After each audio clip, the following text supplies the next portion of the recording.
I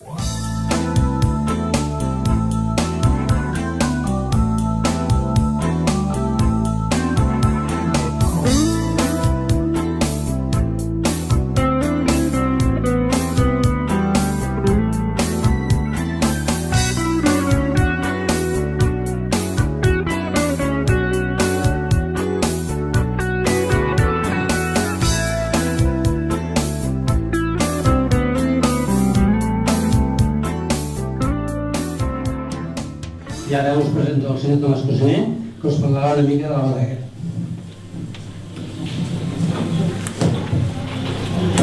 Bona nit, bona tarda. Com ha dit el Mariano, tinc l'oportunitat de presentar els vins en un entorn com aquest, amb quasi 50 persones, el qual em sembla una mica aclaparador. Però intentarem simplement explicar una mica el que és el projecte de celler que estem portant a terme i una mica de ressenya de cada un dels vins. És un projecte que comença l'any 2003, aquest any és la brema número 10, quasi com qui diu, sembla que és un nou projecte però ja podem començar a parlar que és un projecte consolidat o que es va consolidant al poble del Vilosell. O sigui, estem a les Garrigues, estem a la zona alta, en frontera amb Tarragona ja, 750 metres d'alçada, el qual vol dir muntanya, el qual vol dir boscos de pins i 30 hectàrees de vinya repartits en aquests boscos. Vam començar fent 40.000 ampolles, ara estem amb 230.000 ampolles. O sigui, és un projecte que ha anat creixent en si mateix, comprant raïms també a la zona, comprant raïms a molts pagesos de tota la zona de Costes del Segre, des de Montornès fins a Artesa de Segre. I poc a poc el que hem fet és anar principalment amb la mentalitat exportadora. El mercat nacional tenim un distribuïdor únic amb el qual interaccionem per poder posicionar el producte. Creiem que la marca a futur és el més important, o sigui, el llarg termini del món del vi és importantíssim i establir una marca costa molts esforços i molts anys i molta persistència en una línia o cap a un sentit, d'un únic sentit, crec jo. Doncs el mercat d'exportació és importantíssim, estem en un 65%, anem a 32 països diferents. Comencem a exportar cada vegada més cap a mercats asiàtics i mercats de l'altra punta del món, com qui diu. Per cert, tinc 3 copes. La copa del mite la farem per blanc. Farem l'Ausells i després al final farem el Macabeu també. M'agrada també canviar de blanc a negre, crec que és interessant. Els blancs són molt frescos normalment i deixen poca, i en canvi els negres el que fan és aportar estaní i omplir més amb segons quins plats. Trencar un blanc moltes vegades va venir perquè hi ha els blancs frescos. Comentarem, sí, començaré a comentar una mica d'Ausells, que crec que quasi com ho he fet. La idea de Macabeu, varietat autòctona, la cacau de Perena, dona cos, és una varietat que en aquestes alçades podem treballar sobre 13 graus, 13, 14, inclús 15 graus, molt potent, que té moltes quantitats també que es pot treballar en bota, l'hem treballat en bota i funciona molt bé, però li falta la part aromàtica, la part aromàtica i en aquests Ausells, l'Ausells, una mica la procedència del nom del poble, Vilosell, Vila dels Ausells, antigament, fa que li aportem el chardonnay, el sauvignon blanc, el viognier, l'albariño, el muscat, el riesling, que són tot varietats aromàtiques en teoria lleugers segons com es treballis, i també li aportem en aquest Macabeu la part àcida. El Macabeu té una acidesa baixa, normalment cal molt per madura, i llavors en aquestes varietats aportem el de la part àcida.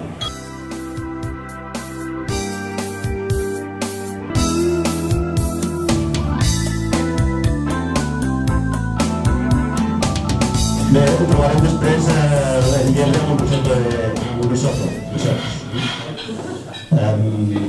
El llebre és per nosaltres un projecte nou, és l'últim projecte que hem fet. És un vi, com que diu, resultat d'aquest temps d'incertesa i resultat de temps en què la gent demanda productes més econòmics. Doncs el fet és buscar un vi que sigui més proper, que sigui més fàcil, que tingui poc taní, que sigui agradable, que sigui econòmic, que això és importantíssim en aquests moments, i que doni la possibilitat de continuar creixent i continuar introduint la nostra manera de mercat. Llebre és un producte varietal, estem parlant de moltes varietats diverses, estem parlant de tant Tempranillo com Merlot, com Cabernet, com Syrah, com Cabernet Franc.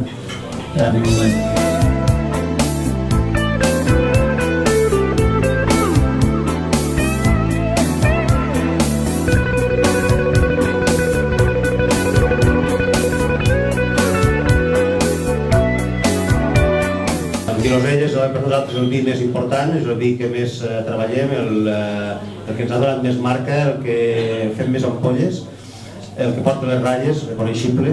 Totes les etiquetes nostres són fàcilment reconeixibles i a més fàcilment la descripció del vi per l'etiqueta més fàcil. Jo crec que ningú se'n recorda de la marca del vi, però tothom se'n recorda de l'etiqueta, sobretot si crida l'atenció. Ara, amb Tempranillo, sempre utilitzem el llebre com a base del que és el Vilosell. Treballem el llebre de diferents zones de Costes del Segre, sobretot a la zona de Montornès i de lo que és el Vilosell. L'acompanyem amb Cabernet, Merlot, Syrah, depèn de l'any. El Syrah cada vegada pren més importància dintre d'aquest cupatge, o dintre d'aquest ensamblatge, i li donem 9 mesos de roure francès, barriques de segon, tercer i quart ús.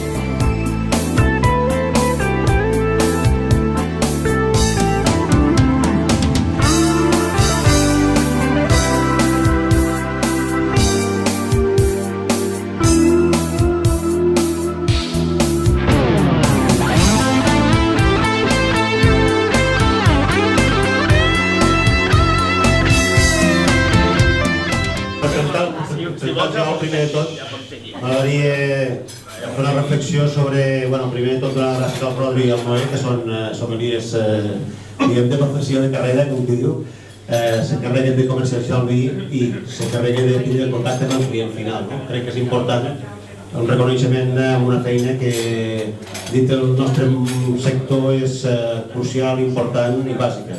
Estem tastant Geol 2008, com que diu, és les primeres ampolles de 2008 que surten al mercat. El Geol per mi sempre ha sigut un repte perquè és el vi més potent que tenim al celler, és el vi més estructurat, és el vi més extracció. Busquem un contrapunt a lo que és el Vilosell. És un Merlot, Cabernet Sauvignon principalment, sempre treballem amb aquestes dues varietats, principalment Merlot per lo que és el Geol, però sempre el complementem amb 2, 3 varietats o 4, depenent una mica de l'any.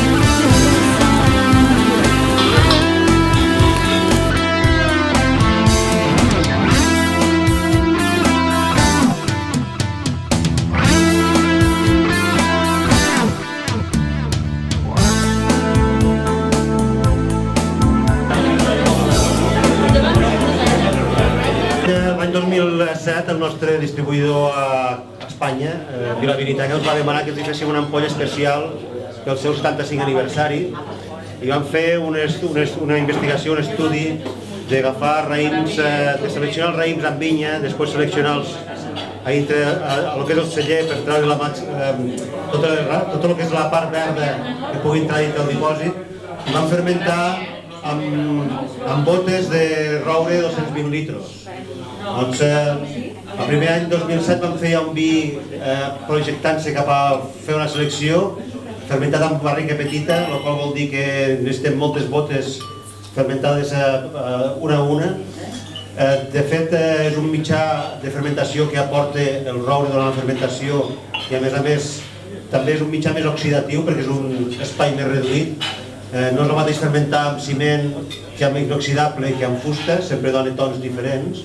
Amb aquest volíem, és un vi que sempre té una punta més maduresa, és més melós que els altres, o que el Geol, per exemple, que hem tastat ara. I és la selecció del que és Cabernet, Syrah i Garnatxa, té un 50% de Cabernet. L'any 2009 vam reeditar aquest vi, que és el que estem tastant avui, estem tastant en 2009. És un vi que a part d'estar triat al camp i a la bodega i fermentat en botes, també després el tenim durant 18 mesos en bota nova de roure francès. Molta suavitat, molta velocitat, un pèl madur, amb un toc de maduresa, però que és molt agradable en boca i que té un cost final important.